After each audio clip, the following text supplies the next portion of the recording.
This has been Strictly Ball Business. Strictly ball business. Strictly ball business. I like that video. Shit. Timberwolves, they are 7-8 as of this recording. We'll see when it uploads. Hopefully they get another win here. They've got some road games. They're coming back to Minnesota on Monday to play, I believe, the Miami Heat. And then they've got the Golden State Warriors after that. So those are at least their home games they got coming up. And not 100% sure who they have on the road before that. But they just came off victory over your Orlando Magic.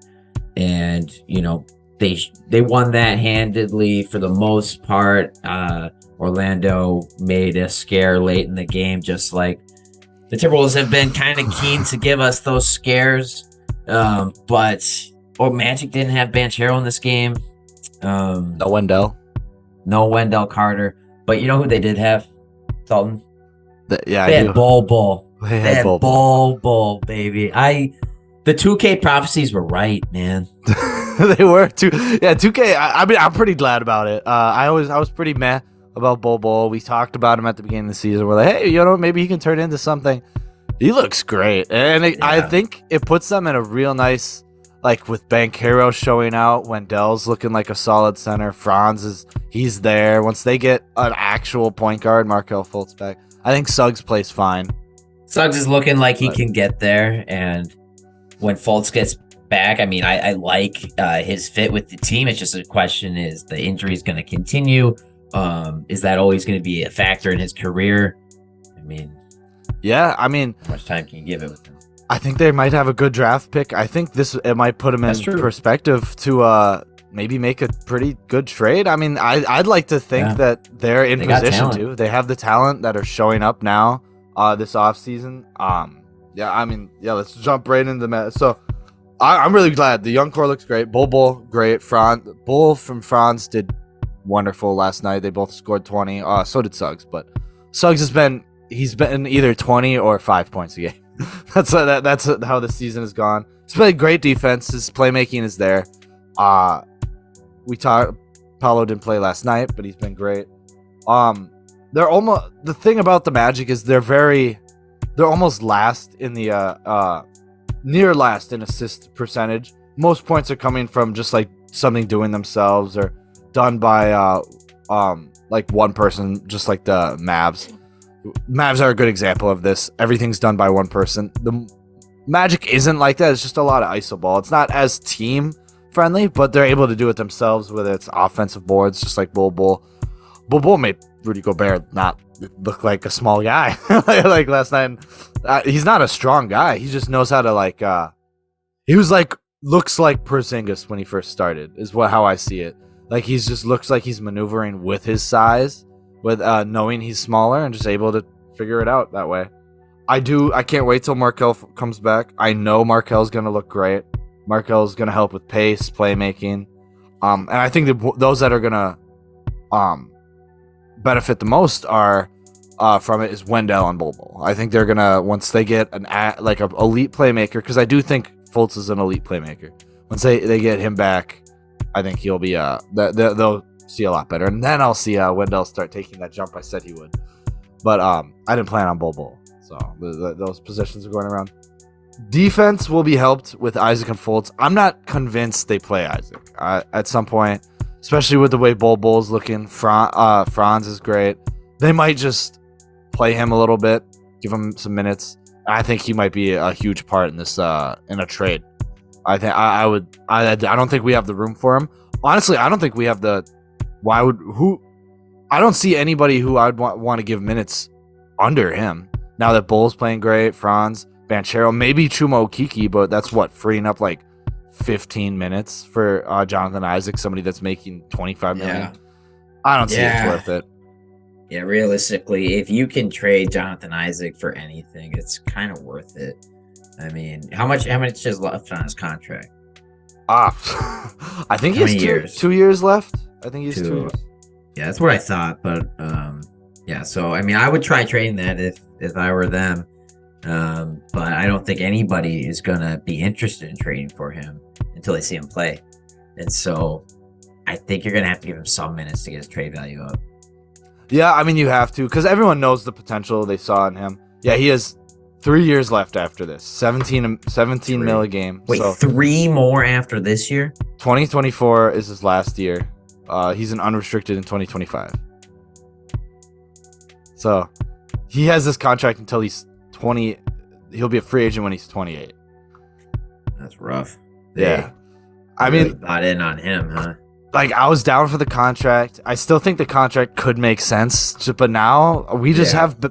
I wouldn't say better. We just have guys that I would rather see take that Yeah. time because they're there for. And it looks like he's not even hurrying, like, to get back on. You know, like Marco Fultz is like, he hurt himself right before, but he's like, are constantly updates going in. He's like, listen, I'm hoping to take the floor in December, early December when that comes around. I'm like he's looks like he's out there practicing and everything too. We see him out in the court. I don't see anything from Jonathan Isaac. Just doesn't look like he's very much like Ben Simmons. I don't think he gives a shit about playing in the NBA anymore.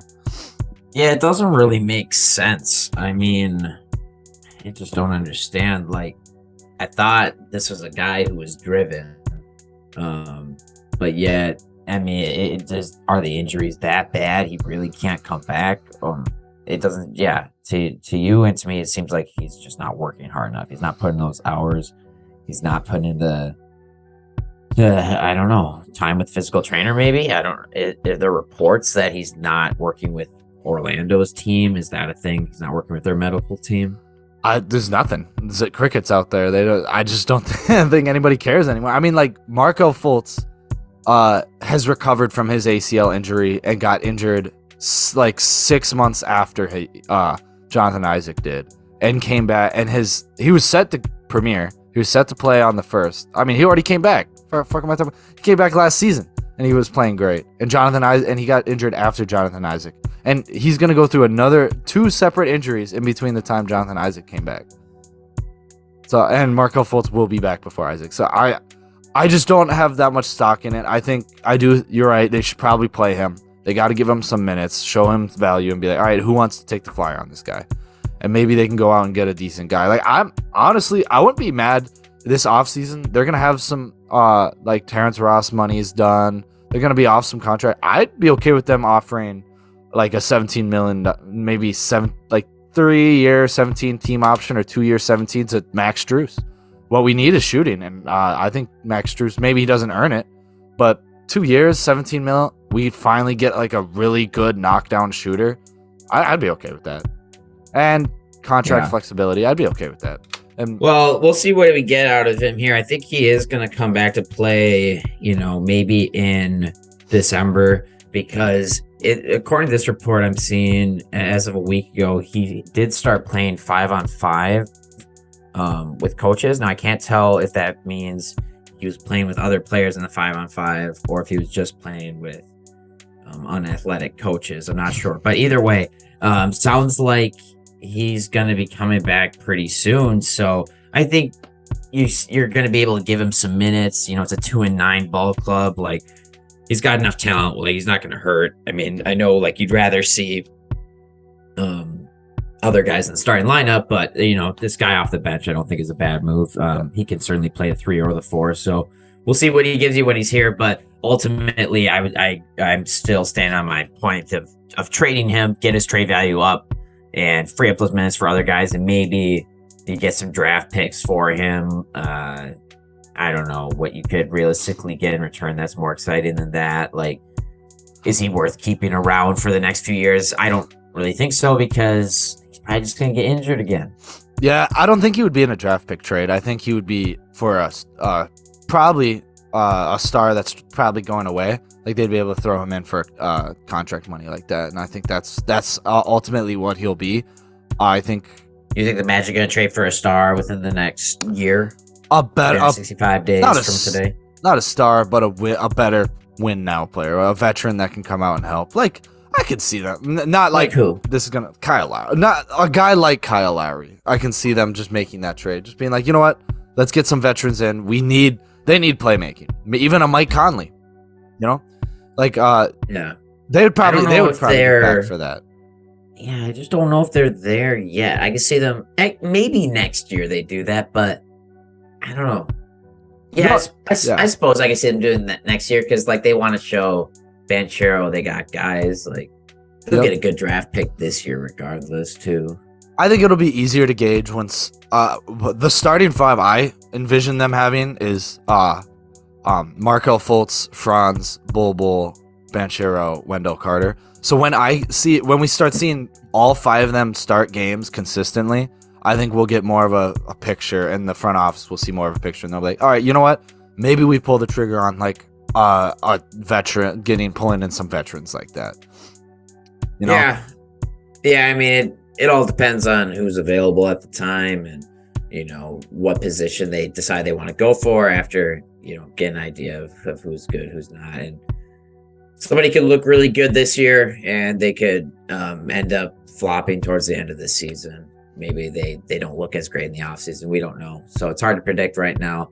But if I were to guess, the most likely position they're going to want to upgrade is the point guard position with, Markel Fultz, like a solid player, but might just be injured too often and might have to upgrade there.